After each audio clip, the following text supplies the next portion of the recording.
Merci beaucoup.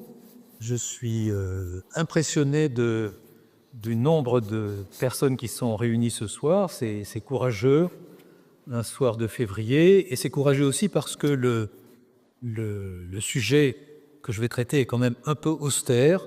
Je vais essayer de le rendre pas trop austère malgré tout. Parler d'un concile, c'est... Voilà. On se dit, est-ce qu'il va y avoir quelques petites anecdotes?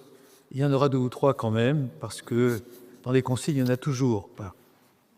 Ce concile, c'est le premier concile œcuménique.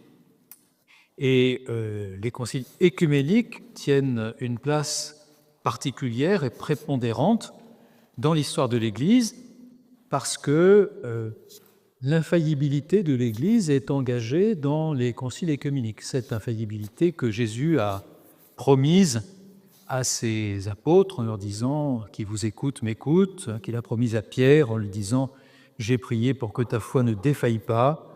Quand tu seras revenu, affermis tes frères. » Il y a des conciles locaux, des conciles nationaux dans l'histoire de l'Église, mais les conciles œcuméniques ont une place tout à fait particulière.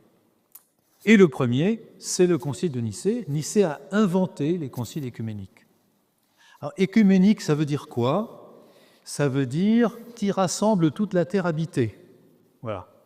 Alors évidemment, toute la terre habitée, à l'époque, c'est le bassin méditerranéen, qui est une unité politique, puisque c'est l'Empire romain, j'y reviendrai.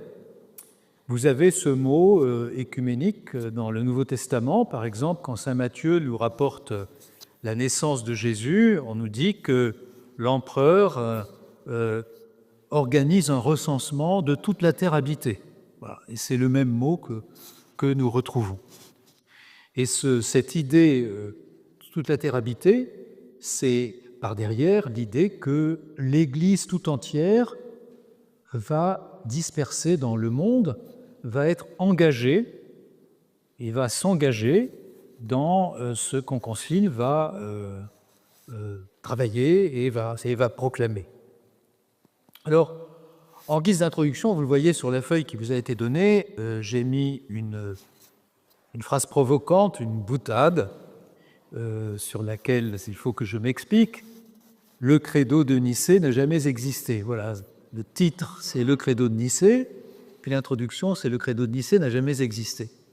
Alors vous allez le constater très facilement, puisque quand nous aborderons le texte de ce qu'il est convenu d'appeler le credo de Nicée, eh bien vous verrez que ce n'est pas le credo que nous récitons le dimanche. Il y a